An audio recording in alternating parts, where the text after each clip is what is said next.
আপনি কি কখনো নিজের কাছে প্রশ্ন করেছেন যে আমি কি সত্যি আমার সর্বোচ্চটা দিচ্ছি? যদি আজই সব শেষ হয়ে যায়, আমি কি গর্ব নিয়ে বলতে পারবো যে আমি আমার স্বপ্নের জন্য লড়াই করেছি? আমাদের জীবনের সবচেয়ে বড় বাধা কি জানেন? আমাদের নিজের ভয়। আমরা ভাবি আমি যদি ব্যর্থ হই, লোকেরা কি বলবে? কিন্তু সফল মানুষেরা কখনো এসব ভেবে বসে থাকে না। তারা জানে ব্যর্থতা হলো সাফল্যের প্রথম ধাপ। তাই নিজেকে জিজ্ঞাসা করুন, আপনার স্বপ্ন কি? সেটা অর্জন করতে আপনি কত দূর যেতে প্রস্তুত?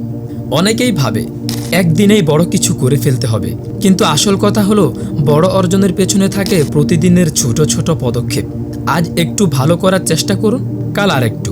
এভাবে একদিন আপনি নিজেই অবাক হবেন কেমন অসাধারণ কিছু অর্জন করেছেন। সময় আপনার সবচেয়ে বড় সম্পদ। এটা একবার চলে গেলে আর ফিরে আসে না। তাই আপনার প্রতিটি মুহূর্তকে কাজে লাগান। মনে রাখবেন, অন্য কেউ আপনাকে আপনার স্বপ্ন পূরণ করে দেবে না।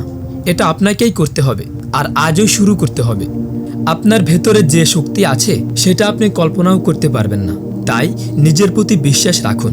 অন্যের সমালোচনায় কান না দিয়ে নিজের পথে হাঁটুন, কারণ এই পৃথিবীতে আপনি আপনার জীবনের গল্পের নায়ক। তাই এখনই সময় নিজের গল্পটা সেরা বানানোর। বাই দ্য ওয়ে, আপনারা দেখছেন আপনাদের প্রিয় YouTube channel all in one, এবং আমি মোহাম্মদ হুসাইন আপনাদের জন্য প্রতিনিয়ত ভিডিও দেওয়ার চেষ্টা করব, যেটা থেকে অবশ্যই আপনি বেনিফিশিয়াল হবেন। সো নিত্য নতুন আমার ভিডিওগুলো পেতে অবশ্যই চ্যানেলটি সাবস্ক্রাইব করতে হবে এবং পাশাপাশি বেল আইকনটি অন করে দিতে হবে, যাতে করে আমার ভিডিও আপলোড হওয়ার সাথে সাথেই আপনার কাছেই নোটিফিকেশন চলে যায়। ধন্যবাদ। আসসালামু আলাইকুম।